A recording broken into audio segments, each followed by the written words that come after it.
ओम नमो वेंकटेशाय। कल्पादौ हरिणा स्वयं जनहितं दृष्टेन सर्वात्मना प्रोक्तं स्वस्य च कीर्तनं प्रपदनं स्वस्मै प्रसूनार्पणम् सर्वेषां प्रकटं विधातुम् अनिशं श्रीधन्विनव्ये पुरे जातां वैदिकविष्णुचित्ततनयां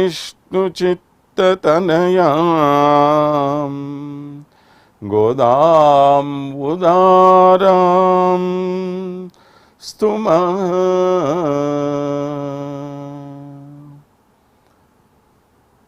प्रिय भक्तजनों, भगवत बंधुओं, अत्यंत उदारता से गोदा माता ने जिस तिरुप्पावई ग्रंथ का अनुग्रह हम पर किया, जिनकी कृपा के कारण तिरुप्पावई जैसे अत्यंत रहस्यमयी रोचक भगवत विषय संबंधी ग्रंथ हमें मिल गया है। उस ग्रंथ के अर्थों को, उस ग्रंथ की ध्वनियों को, विशेषार्थों को जानने के लिए उत्सुक आप सबको श्री वेंकटेश्वरा भक्ति चैनल की तरफ से सादर स्वागत। गोदा माता ने 2 दिनों से हमें श्रवण की प्रधानता के बारे में बताया। एक मानव को श्रवण का क्या महत्व होता है, सुनने की आदत क्यों होनी चाहिए, सुनना क्यों प्रधान विषय होता है, सुनने के द्वारा हमारे मन में कैसे नए नए द्वार खुलने लगते हैं, नए मार्गों को ढूंढने की शक्ति मिलती है, ये सब विषय माताजी ने 2 दिनों से हमें बताया। सिर्फ एक बार स्मरण करने से लाभ पूरा नहीं मिलेगा, क्योंकि हर पल कोई आपको कुछ बोलता नहीं रहेगा। एक बार किसी ने कुछ बोल दिया और आपने सुन लिया तो वो आदमी अपने रास्ते पे चला जाएगा। आपको क्या करना चाहिए? जो भी आपने सुना, क्या वो भूल जाएंगे आप? नहीं ना। तो उनका क्या करना है? मनन करना है, बार बार याद करते रहना चाहिए। जैसे ही आप उसको बार बार याद करोगे, वैसे ही आपको उसका फल मिलता रहेगा।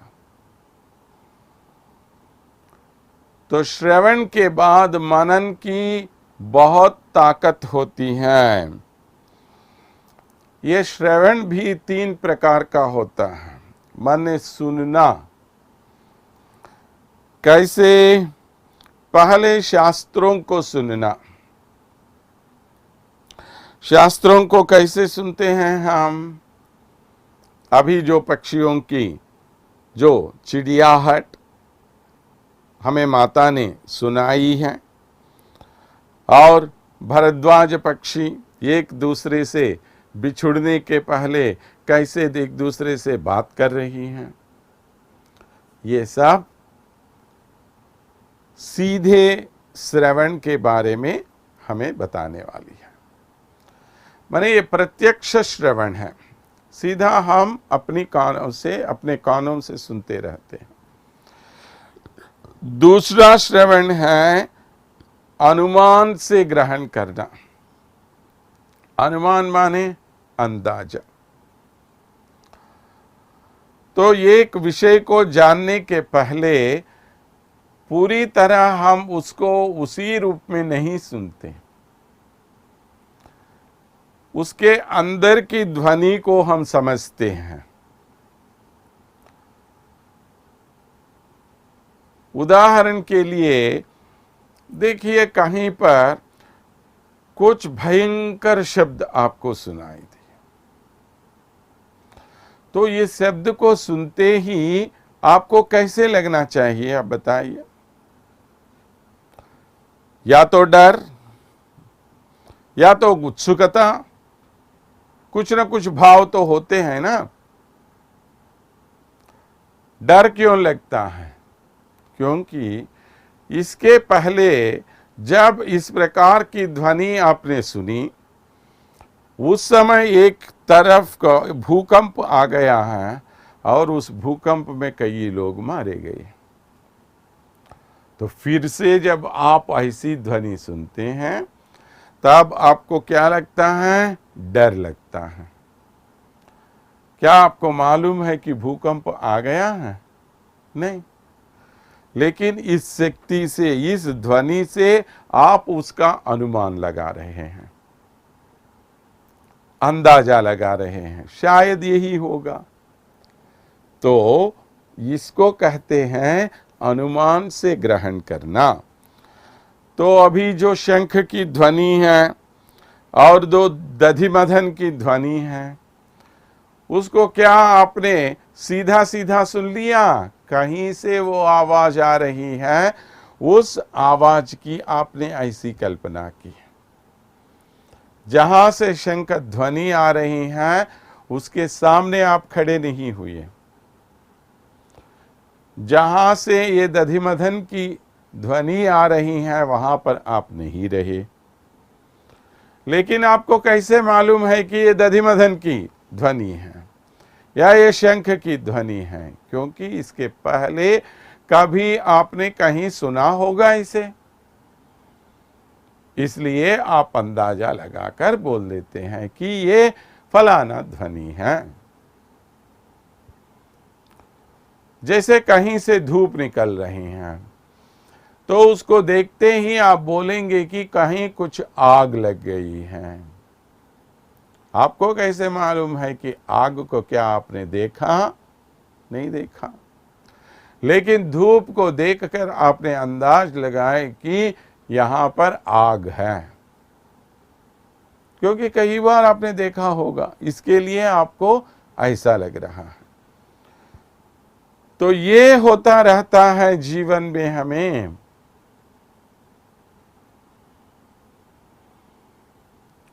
हम क्या करते रहते हैं? एक वस्तु को देखकर दूसरे वस्तु का अनुमान लगाते हैं। ये अनुमान प्रमाण कहते हैं।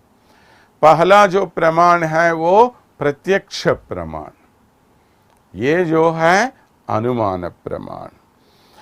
और तीसरा क्या है? गुरुओं के द्वारा जो उपदेश मिलता है, उस उपदेश को यहाँ पर जो स्थिति है उस स्थिति में आप समन्वय करके देखते रहते हैं, उसको इसमें अन्वित करते हैं। तो क्या मतलब है इसका? ये है जो आपकी भलाई चाहते हैं, ऐसे लोगों के द्वारा आपने सुना होगा कि ये काम करने से आपको ये फल मिलता है और ये आपकी भलाई के लिए है। तो हम कुछ सोचते नहीं, क्योंकि हमारे गुरुजी ने हमें बताया। तो आचार्य के उपदेश को हुई हम एक प्रकार की ध्वनि के रूप में लेते हैं। इसको आप्तवाक्यम कहते हैं। आप्त माने जो हमारे लिए सबसे प्रिय। सबसे प्रिय व्यक्ति हमारे लिए क्या करता है? कुछ उपदेश देता है। वो उपदेश जो है वही तो यहाँ पर प्रमाण है। तो इस प्रकार सनातन धर्म में 3 प्रकार के प्रमाणों को अपनाया गया है। प्रत्यक्ष प्रमाण, अनुमान प्रमाण और शब्द प्रमाण कहते हैं, जिसको हम आप्तवाक्य कहते हैं। ये भारतीयों के सनातन धर्म के लिए प्रमाण है। सब लोग इनको स्वीकारे या न स्वीकारे, हमें उनसे कोई मतलब नहीं है, लेकिन हमारा धर्म ये बताता है हमें बस। जो निरीश्वरवादी होते हैं, जो भगवान पर विश्वास नहीं रखते, वे क्या बोलते हैं? जो सामने दिखाई देता है सिर्फ वही सच्चाई है और कुछ नहीं। माने वे प्रत्यक्ष प्रमाण में ही विश्वास रखते हैं। उनके लिए न अनुमान प्रमाण है न शब्द प्रमाण है। वैसे ही बौद्ध जैन जैसे धर्मावलंबी जो होते हैं, वे प्रत्यक्ष प्रमाण को भी स्वीकार करते हैं और अनुमान प्रमाण को भी स्वीकार करते हैं, लेकिन शब्द प्रमाण स्वीकार नहीं करते। तो इन तीनों प्रमाणों को स्वीकार करने वाले हैं सनातन धर्म के अवलंबी। तो सनातन धर्म इन तीनों प्रमाणों को अपनाता है। तो इस प्रकार मनन करने के पहले तीनों रूपों से हमारे पास जो जो विषय आ गया है, उसका बार बार मनन करने के द्वारा वो पूरी तरह हमारे मन में लग जाता है। इसके लिए मनन की बहुत ही आवश्यकता है। उससे संबंधित एक गीत, एक कविता, एक पाशुर गोदा माता हमारे सामने रख रही हैं। किवानुम वेलेंद्रु यरुमै सिरुवीडु मेवान परंदन काण्ण मिकुள்ள பிள்ளைகளும் போவான் போகின்னாரை போகாமல் காத்து உன்னை கூவான் வந்து நின்றோம் கோதுகலமுடைய பவாய் எழுந்திராய் பாடி பரகுண்டு மாவாய் பிளந்தானை மலரை மாட்டிய தேவாதி தேவனை சென்று நாம் செவித்தால் ஆவாவென்று ஆராயந்தருள் எலோ एम्बावोई।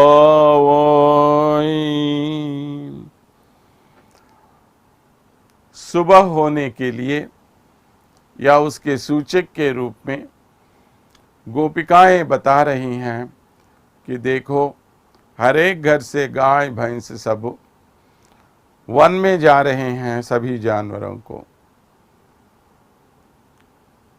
जब सूर्योदय होता है, ये साधारण सा काम हम देख सकते हैं हर एक गांव में।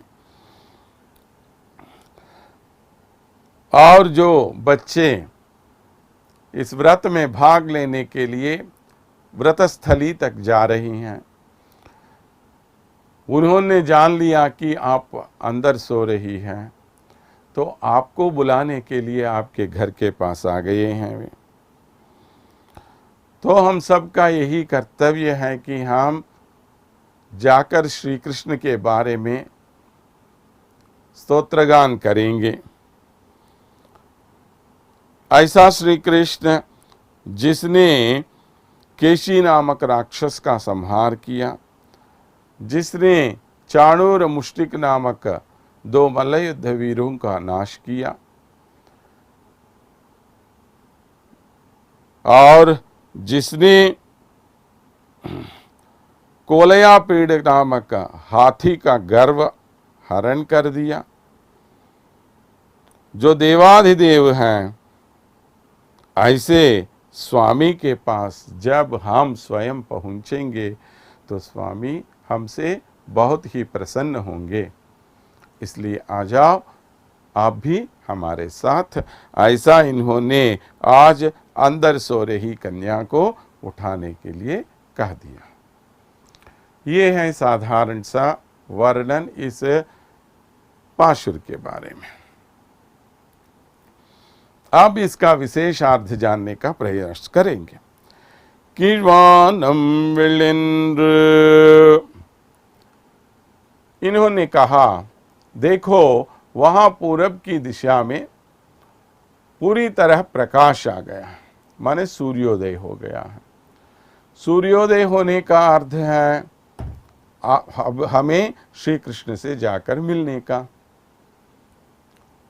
तो श्री कृष्ण से मिलने के लिए एक चिन्ह इन्होंने बताया। तो अंदर सो रही लड़की तो वैसे इतनी आसानी से बाहर आएगी क्या? वो आना नहीं चाहती है, इसलिए वो अंदर सोकर ही वहीं से इनको जवाब दे रही हैं, ना ना ना, सुबह नहीं हुआ, कुछ नहीं हुआ। आपके जो मुंह हैं, आपके जो वदन हैं, ये वदन इतने प्रकाशमान हैं कि आपके मुख की कांति प्रतिफलित होने से, रिफ्लेक्ट होने के कारण ये पूरब की दिशा चमकती दिखाई दे रही है। वास्तव में अभी सूर्योदय हुआ ही नहीं, ऐसा अंदर सो रही उस लड़की ने कहा। तो बाहर की ये लड़कियां, माने जो गोदा देवी के साथ है, वे भी ऐसे चुप बैठती हैं क्या? किसी को भी छोड़ती नहीं है। तो इन्होंने क्या कहा कि आपके मुख के प्रकाश से ही पूरब की दिशा में ये प्रकाश दिखाई दे रहा है, वास्तव में सूर्योदय हुआ ही नहीं। तो सूर्योदय होने का और एक चिन्ह ये लोग उसे दे रहे हैं। क्या है वो? यरुमई सिरुवी डुमेवान परंदनकान।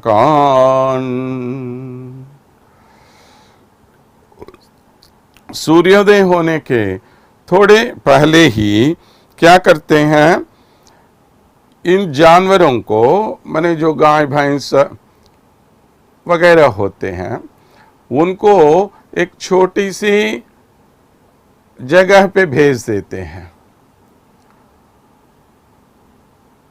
माने कुछ आंगन जैसा एक प्रदेश रहता है, वहां पर भेज देते हैं।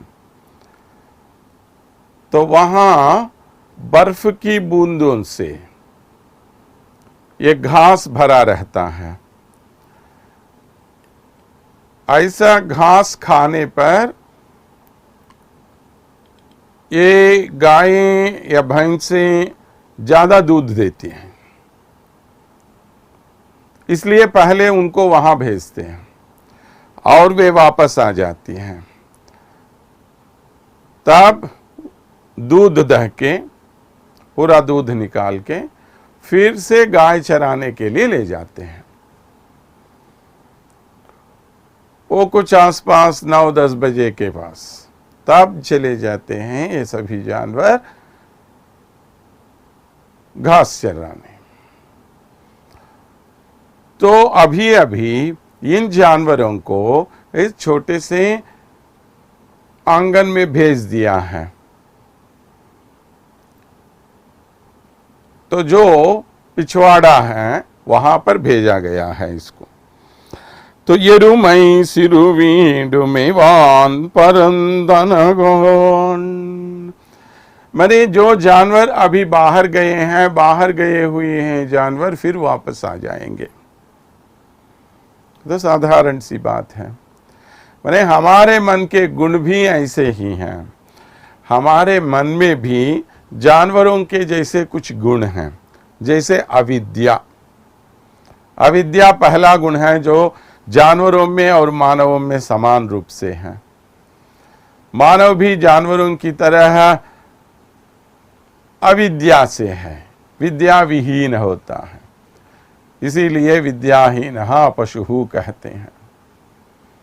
अगर विद्या ही नहीं हो तो वो जानवर के समान ही है। तो ऐसे जानवर वहां जाकर फिर वापस आते रहते। तो ऐसे जानवरों को सही रास्ता दिखाने वाला कौन होता है? एक सही आचार्य होता है। उससे जो विद्या आप प्राप्त करोगे वही विद्या सही विद्या होगी। आचार्यात एव विदिता विद्या साधिष्टम प्रापत। जिस विद्या को आपने आचार्य के द्वारा जान लिया वही विद्या सही विद्या कहलाई जाती है। विद्या का अधिकार उसी में ही है, तो उसी को हम सही विद्या कहते हैं।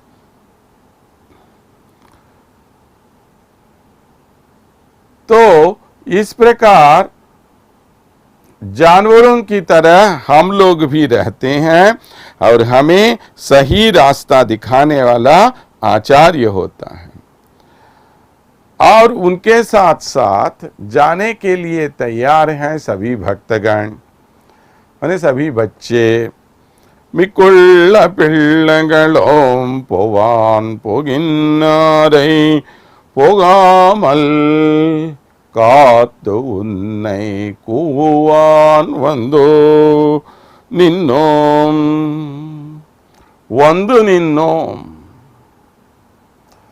देखिए, इन बच्चों का एक ही उद्देश्य है, जाना जाना जाना। किसी ने बताया तुम वहां जाओ, ये लोग जा रहे हैं, पर इनके लिए कोई सही मार्ग निर्देशक नहीं है। तो इनको मार्ग अब कौन दिखाएगा? आचार्य के स्थान में रहकर आप दिखाओगे। तो इस आचार्य के स्थान को सुस्थिर बनाने के लिए, उसको सार्थक बनाने के लिए आपको उठ के आना पड़ेगा। तो आपके पास पहुंच गए हैं सब, लेकिन यहां आने के बाद आपके सौंदर्य को देखकर सभी ऐसे ही खड़े हो गए हैं, कुछ भी नहीं बोल रहे हैं यहां पर, क्योंकि आपका सौंदर्यातिशय इतना बड़ा है, इतना अधिक है कि आपको देखते ही कोई भी अपना मोह इधर उधर नहीं कर पाएगा, अपनी आंखें आपसे नहीं उठा पाएंगे वे। इतना आकर्षण है आप में, इसलिए आपको देखकर ये सब ऐसे खड़े हो गए। उधर श्री रामायण में विभीषण श्री रामचंद्र के पास आए हैं उनकी शरण में। उत्तरम तीरम आसाद्य खस्तयेव व्यतिष्ठता कहते हैं वाल्मीकि महर्षि उनके बारे में। वो उत्तर के तट पर आ गए हैं, दक्षिण के तट से समुद्र के। वहां पर आकर बस ऐसा खड़ा हो गया है, इसको देख के ही वो समझने लगा, वो सोचने लगा कि ये श्री रामचंद्र देखो इतना सुंदर है, इतना महान है। कुछ न बोला, कुछ कहा, कुछ किया, कुछ भी नहीं, बस ऐसे देखते ही रह गया वो। तो इस प्रकार ये सब लड़के भी यहां पर आ गए, ये सब औरतें यहां पर आ गई और आपको देखते वैसे ही खड़ी हो गई। कोदुकुल मुडैया पवाई, तुम्हें बहुत ही उत्साह है, कुतूहल है, जानने का, लोगों का मार्ग निर्देशन करने का आपको बहुत उत्साह है। सबकी तरह आप ऐसी नहीं लेटी रहती, तो आपका काम होता है दूसरों को उत्साह दिलाना, सबको अपने रास्ते पर ले जाना। ये काम करने के लिए आप हमेशा तैयार रहती हैं, कहीं कोई अलसता आप नहीं दिखाती हैं, आप में आलस्य की भावना है ही नहीं। तो जब आप जैसी एक नायिका हमें मिले तो हमें भी ऑटोमेटिकली क्या हो जाता है, वही उत्साह आ जाता है। इतना ही नहीं, हम सबके कष्ट आप ही जानती हैं। एक स्त्री ही दूसरी स्त्री के कष्ट जान सकती है। एक औरत होने के नाते आप ही समझ जाएंगी हमारे कि हमारे कष्ट क्या है, हमें क्यों इतनी वेदना हो रही है, इतनी पीड़ा का अनुभव हम क्यों कर रहे हैं। प्यार होने पर लोगों को कितना दुख होता है, खासकर स्त्रियों को कितना दुख होता है, वो और एक स्त्री होने के नाते सिर्फ आप ही जानती हैं। इसलिए हे कन्या, आप बाहर आ जाओ, हमारे साथ मिल जाओ। इसमें इनका और एक भी स्वार्थ है, क्योंकि आप जैसी सुंदरी अगर हमारे समूह में हो तो जब श्री कृष्ण के पास हम पहुंचेंगी तब श्री कृष्ण हमें देखकर अंदर भी जाने देगा, आने देगा कि नहीं आने देगा हमें नहीं मालूम। लेकिन जब तुम आगे रहती हो, कम से कम तुम्हारे लिए तो वो दरवाजे खोलेगा, अंदर आने देगा, तो आपके साथ साथ हम सब भी अंदर आ जाएंगे। तो श्री कृष्ण की प्राप्ति की हेतु आप बनी रहोगी। यही तो चाहिए हमें। कोदुकुल मुड़ैया पावाई, पावाई माने बहुत ही पवित्र हो तुम। जिस प्रकार सीता जी को नारीणाम उत्तमावधू कहा गया है, उसी प्रकार हम सब में सबसे उत्तम आप ही हो। इसलिए कन्या, आप उठ जाओ। यजुंदिराय पाड़ी परई गुंडू, आप जल्दी जल्दी जाग जाओ। हम सब जाके श्री कृष्ण के पास जाएंगे और वे हमें पार नामक एक वाद्य देगा, वो वाद्य लेके आ जाएंगे हम। यही तो हम चाहते हैं। लेकिन जब इन्होंने ऐसा कहा तो अंदर सो रही वो कन्या बाहर तो नहीं आई। तो ऐसे छोड़ती है क्या ये कन्याएं? नहीं।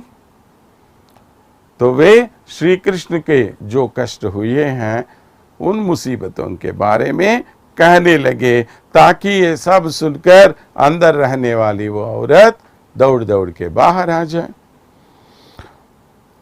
तो श्री कृष्ण को जो कष्ट हुए हैं उनके बारे में वे कह रहे हैं। पहला क्या कहा? मावाय पिलंदा नहीं, केशी नामक राक्षस का संहार करके उसके अहंकार को दूर करने वाले हैं ये भगवान। घोड़ा बहुत घमंडी होता है। घोड़े को देखिए, एक अच्छा घोड़ा हो तो किसी को भी अपने ऊपर बैठने नहीं देता, वो तो किसी की बात मानता ही नहीं। ये घोड़े का लक्षण है। घोड़ों से ज्यादा घोड़ियां किसी को भी ऊपर नहीं बैठने देती। तो उनके घमंड को अगर दूर करना चाहे तो हमें याद रखना है इस केशी के वृत्तांत को। केशी का मर्दन करके उसका संहार करने वाले हैं ये। इसीलिए नारायणीयम काव्य में कहा गया है, आलम्भमत्रेण पशुसुराणां प्रसादकेनोत्न इवाश्वमेधे कृते त्वया हर्षवशात् सुरेन्द्रा स्वां तुष्टुः केशवनामधेयम्। इन जानवरों का नाश करने के लिए आलंभ मात्रेण पशुसुराणां प्रसादकेनोत्न इवाश्वमेधे, जिस प्रकार अश्वमेध याग में अश्व का संहार करके उससे यज्ञ किया जाता है, ऐसे ही अश्वमेध याग किया श्री कृष्ण ने आज। क्या है वो अश्वमेध याग? केसी नामक घोड़े को मारना। मामूली घोड़ा नहीं है, वो राक्षस है। ये केशी नामक एक राक्षस। तो उस राक्षस का वध करने के कारण इनको केशव नाम आ गया है। मावाय पिलंदा नहीं मलरई भाटिय। श्री कृष्ण को मारने के लिए 2 मल्लयुद्ध वीरों को भेज दिया कंस ने। एक का नाम था चाणूर और एक का नाम था मुष्टिक। तो इस प्रकार चाणूर मुष्टिक नामक 2 राक्षसों का संहार करने वाले हैं श्री कृष्ण। क्या है ये दोनों मल्लयुद्ध वीर? ये है हमारे मन में रहने वाले द्वंद्व गुण, काम क्रोध मद लोभ। ऐसे जो दो बुरे गुण मिले रहते हैं, गुणों की जोड़ी जो रहती है, उन गुणों को नाश करके हमें सही रास्ते पर ले जाने वाले हैं भगवान। तो इस प्रकार उन्होंने क्या किया? केशी के संहार कर, केशी के द्वारा वो मानव में रहने वाले काम क्रोध जैसे दुर्गुणों को दूर करने वाला होने के कारण इनका नाम पड़ गया है द्वंद्वातीतः। द्वंद्वान समतीत्य गीता में कहा गया है। द्वंद्व भाव कहते हैं, माने जब जो विरुद्ध भाव, 2 विरुद्ध भाव हमें रहते हैं, वे विरुद्ध भाव एक दूसरे से मिलते नहीं, वैसे ही ये काम क्रोध एक दूसरे से नहीं मिलते। वैसे ही हमें पाप पुण्य मिले नहीं रहते। तो इस प्रकार के द्वंद्व गुणों को दूर करने वाले हैं भगवान।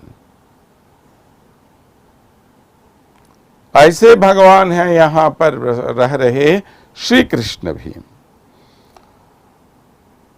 मलरई माटिय देवादिदेव नहीं सिंधु नाम से वित्ताल।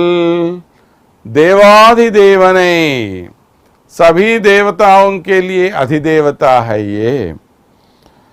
कृष्ण एव ही भूतानाम उत्पत्तिरपि चाप्ययः कहते हैं। कृष्ण ही सबका या सबके लिए महान है। कृष्ण से बढ़कर और कुछ है ही नहीं हमें। तो ऐसे श्री कृष्ण का भजन करना, ऐसे श्री कृष्ण के बारे में जानना हम सबका कर्तव्य है। इसलिए हे लड़की, हे युवती, आप उठ के हमारे साथ आ जाओ। नाम सेवितौल शेंद्र नाम, हम खुद जाकर उनकी सेवा करेंगे।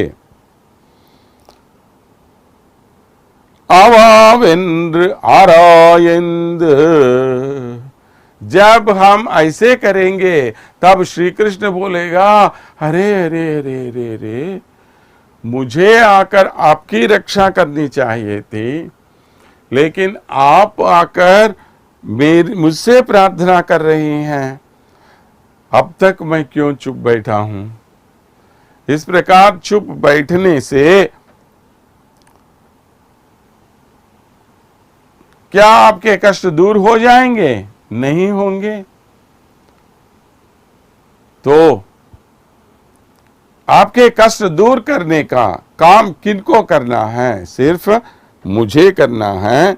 सिंद्र नाम सेवितौल, वो हमारी सेवा करेगा। श्री रामचंद्र जी जब वन में जा रहे थे वनवास करने के लिए, तब गुह जी उनके पास गए। तो गुह जी को देखकर श्री रामचंद्र ने कहा, पद्भ्याम अभिगमाक्षेव स्नेह संदर्शनेन च। हे गुह, तुम दोनों पांवों पे चलकर आए हो। कि दूसरे कैसे आते हैं? सब पांवों पे चल के नहीं आते क्या? हर एक तो ऐसे ही चल के ही आते हैं ना।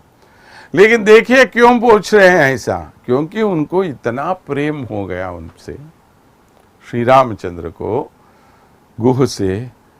हे गुहा, तुम स्वयं आ गए हो, कितना प्यार है तुम्हें मुझ पर, कितने उदार हो तुम।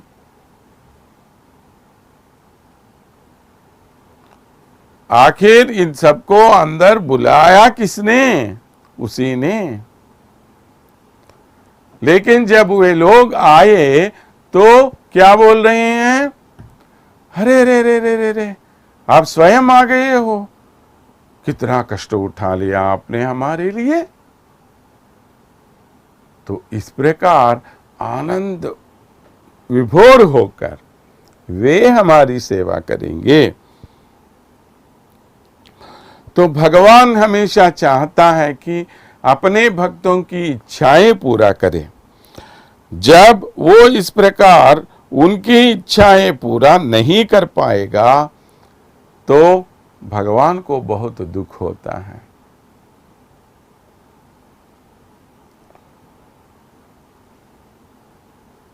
जिस दिन उन्होंने भरत की इच्छा को स्वीकार नहीं किया, भरत ने चाहा कि श्री रामचंद्र वापस आ जाए और राज्य का शासन करे। लेकिन श्री रामचंद्र ने क्या कहा? मेरे पिताजी ने मुझे पहले ही आज्ञा दे दी, अब पिताजी रहे या न रहे, मैं तो अपने पिता के वचन को निभाऊंगा। ऐसा कहकर वे वापस नहीं गए। लेकिन कितनी बार उन्होंने याद किया मालूम? इन 14 सालों में 14,000 बार उन्होंने याद किया होगा, अरे वो भरत मेरे पास आया, मुझसे उसने एक इच्छा प्रकट की, लेकिन मैं उसकी इच्छा पूरा नहीं कर पाया। क्यों नहीं कर पाया? शिरसा याचतस्तस्य वचनम न कृतम मया। उसने अपने सिर मेरे पांवों पे रखकर मुझसे प्रार्थना की, हे प्रभु आप वापस आ जाइए, हमारे साथ रहिए, इस राज्य का शासन आप चालू रखिए। ऐसा उसने प्रार्थना की। लेकिन मैंने उसकी प्रार्थना नहीं मानी। तो ये इस प्रकार चलता रहता है। भगवान हमेशा अपने भक्तों की इच्छाएं पूरा करना चाहता है, लेकिन जब कभी वो पूरा नहीं कर पाएगा तो उन्हें बहुत दुख हो जाता है। तो इस प्रकार चाणूर नामक इन दोनों मल्ल युद्ध वीरों को नाश करने वाले श्री कृष्ण के बारे में उनकी प्रशंसा करते हुए श्रीमन नारायणीय में कहा गया, चाणूरो मल्लवीरः तदनु नृपगिरा मुष्टितो मुष्टिशाली। चाणूर और मुष्टिक नामक दो बड़े बड़े राजा हैं, बड़े बड़े राक्षस हैं। त्वाम रामं च अभिपेदे झट झटितम इधो मुष्टि पाताति रुक्षम। इन दोनों को उधर बलराम और इधर से श्री कृष्ण दोनों ने ऐसा मारा उत्पातापातनाकर्षण विविधरणान् न्यासताम तत्र चित्रम। तरह तरह के युद्ध कलाओं को वहां पर प्रदर्शित करते हुए ये दोनों बहुत घमासान लड़ाई की और अंत में श्री कृष्ण ने चाणूर का वध किया है और मुष्टिक का वध किया है। तो इसलिए भगवान की हमेशा इच्छा होती है कि अपने भक्तों की इच्छाएं पूरा करे, लेकिन जब ये नहीं हो पाएगा तो भगवान को बहुत ही दुख होगा। भक्तों को वैसे दुख होता ही है जब भगवान उनकी बात ना मानेगा। इसीलिए नमालवार कहते हैं तिरुवाइमொழி में, மெய் மாலா எழுந்தேன் எம்பிரானுயன் மேலானே, मुझे भगवान पर बहुत ही व्यामोह है, भगवान को मैं बहुत चाहता हूं, लेकिन यहां रहस्य की बात यह है कि भगवान मुझे उससे अधिक ज्यादा चाहता है। माने जो प्यार मुझे भगवान पर है उससे अधिक प्यार भगवान को मुझ पर है। ये हुई ना बात, ये है सौभाग्य की बात। तो ऐसे सौभाग्य की बात हमें मिल गई है। तो जब कभी कोई चाहे जितना भी दुष्ट क्यों न हो, कोई बुरा काम करने वाला भी उनके पास आकर उनके शरण मांग ली तो भगवान उनकी बात हमेशा मानता है। काकासुर ने कितना घोर अपराध किया, साक्षात सीता देवी के स्तन के मांस को उसने खा लिया।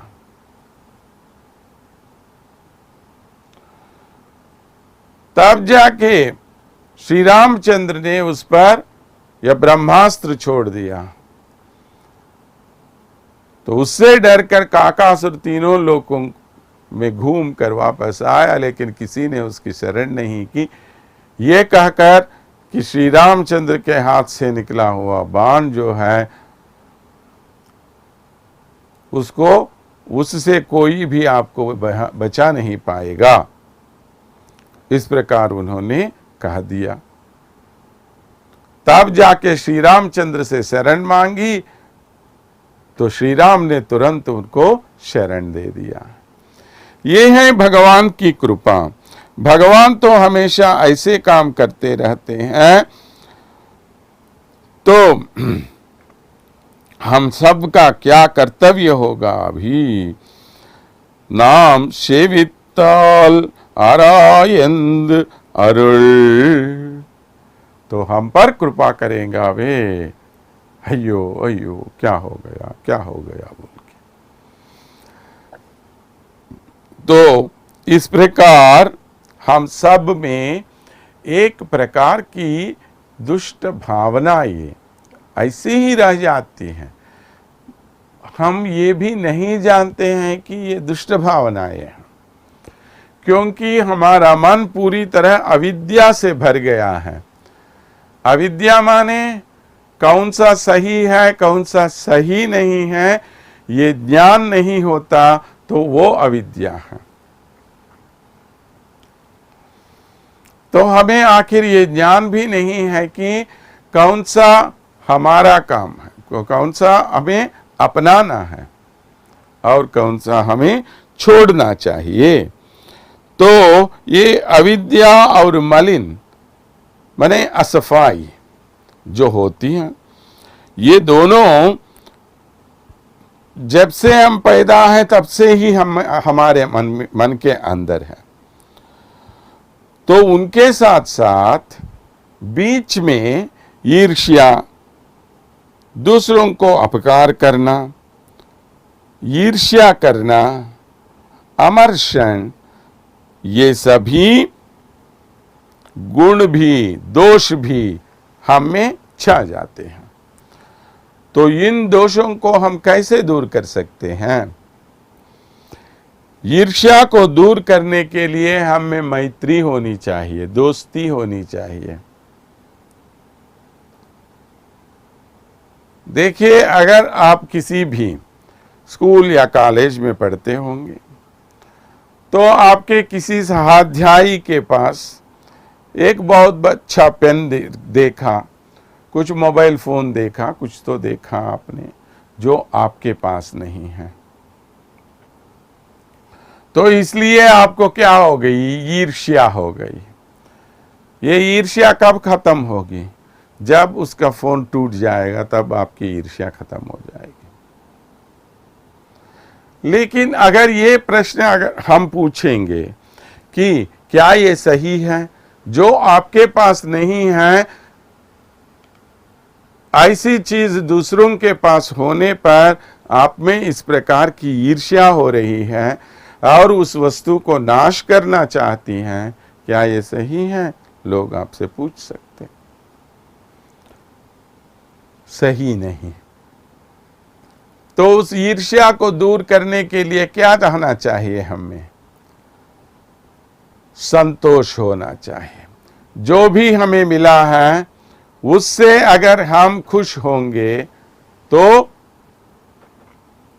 हम में ईर्ष्या नहीं रहेगी।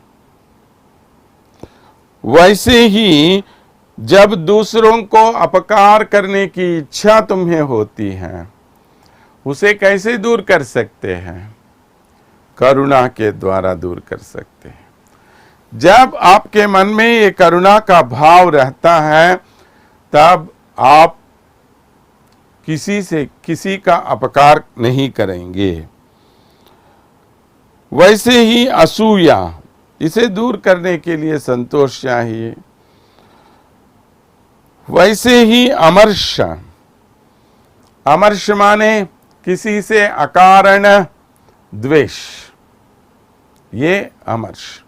इसको कैसे दूर कर सकते हैं? उपेक्षा करने के द्वारा। छोड़ दो, जो भी कुछ करना चाहता है आके छोड़ दो, उनको करने दो। पकड़ के रखने से क्या फायदा? कुछ भी नहीं।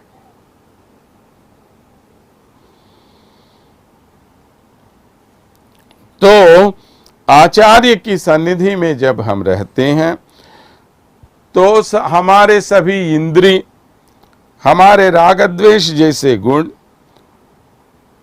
ये बहुत ही अत्यंत क्षीण दशा में आ जाती है। माने उनका पूरा पूरा नाश हो जाता है। तो ये भैंसे जो है वे अज्ञान और तम के, अंधकार के प्रतीक हैं। लेकिन जो गायें हैं, माने जो सफेद रंग में, गोरे रंग में दिखाई देते हैं, उनमें ये गुण नहीं होता। वे सुबह होते ही अपने रास्ते पर चले जाते हैं। इसलिए हम सबका काम क्या है? पशुओं की तरह बार बार वे जैसे अपने आहार पदार्थ को मुंह में लाकर उनको चूसते रहते हैं, उसी प्रकार हमें भी बार बार अपने बुरे गुणों को ऊपर, जहां पर आपने लिखा है उसे ऊपर उठाकर उसे देखते आपको ये भाव समझ में आना चाहिए कि हमने जो किया है या जो करने जा रहे हैं वो गलत है। अगर वो सही है तो कितने समय में हम उसे पा सकते, अगर गलत हो तो कितने समय में हम पा सकते, ये जानकर हमें काम करते रहना चाहिए। तो इस प्रकार जब हमारे मन में ये अंधकार फैल जाता है, तरह तरह के आंदोलन हमारे मन में होने लगते हैं। वे कैसे हैं? कौओं के जैसे बोलते हैं। तिमिरादितमोहन्ति शंकयातंक मानसाः वयं का किम रटन्ति ववायसः। जब सूर्योदय होता है तो अंधकार दूर हो जाता है। तो इस अंधकार, यह अंधकार जब दूर हो जाता है तो हमें मारने के लिए कितने किरातक यहां पहुंच जाएंगे, ऐसा वे सोचते रहते हैं, है ना। तो ये इस प्रकार के भाई, इस प्रकार के विचार आपके मन में नहीं हो, यही तो हम चाहते हैं। तो इस प्रकार की एक निश्चिंत भावना होना सबसे प्रधान विषय है। तो जैसे हम कह रहे हैं हर दिन एक एक आलवार के बारे में हम जान लेंगे। आज जिस आलवार के बारे में हम जान रहे हैं उनका संस्कृत नाम है महायोगी। हिंदी में उन्हीं को पेय आलवार कहते हैं।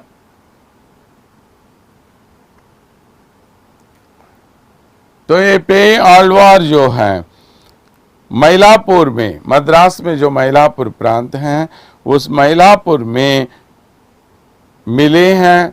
इन्होंने जिस भगवान की उपासना की है उनका नाम है उलहलंद पेरुमाल,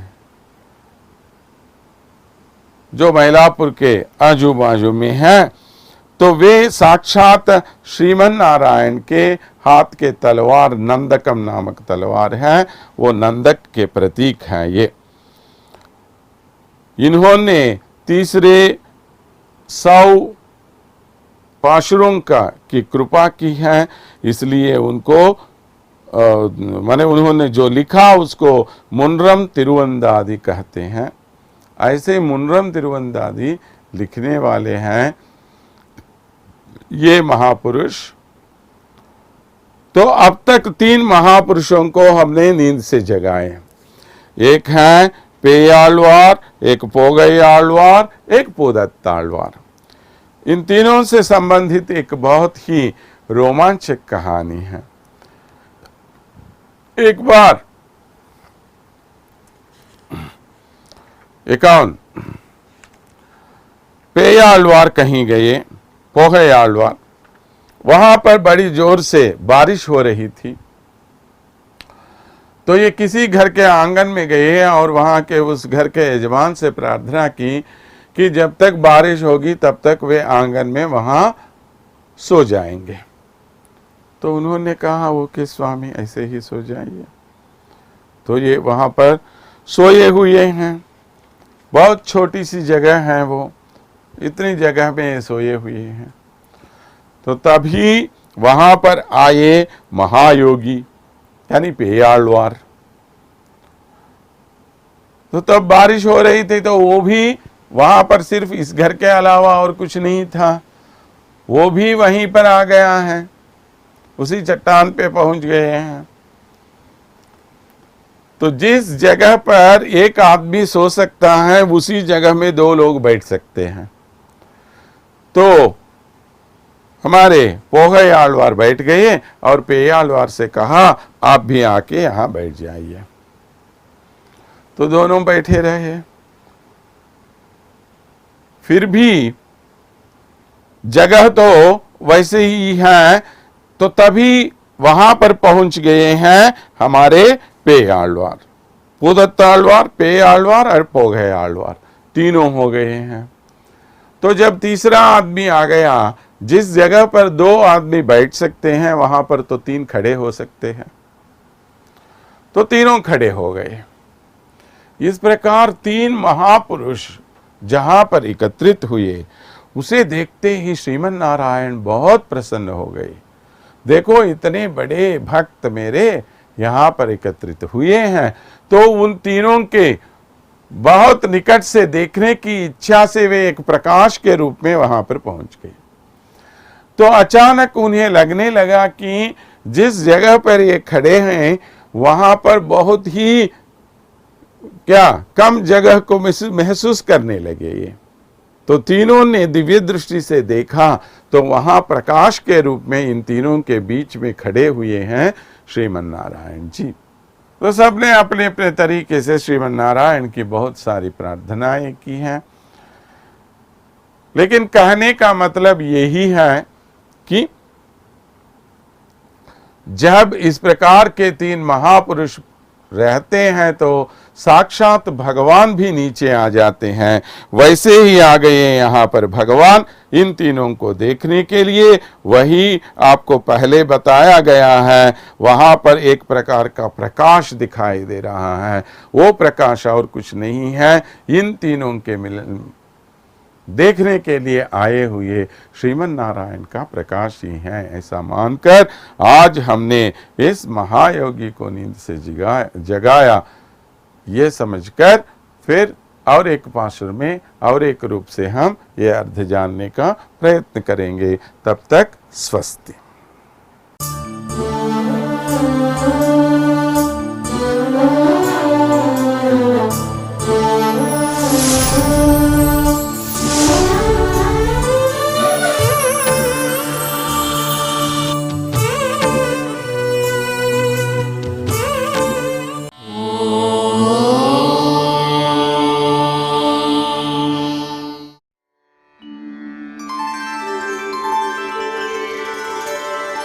विना व्यङ्कटेशं ननाथो ननाथः सदा व्यङ्कटेशं स्मरामि स्मरामि। हरे व्यङ्कटेश प्रसीद प्रसीद। प्रियं वेङ्कटेश प्रयच्छ प्रयच्छ।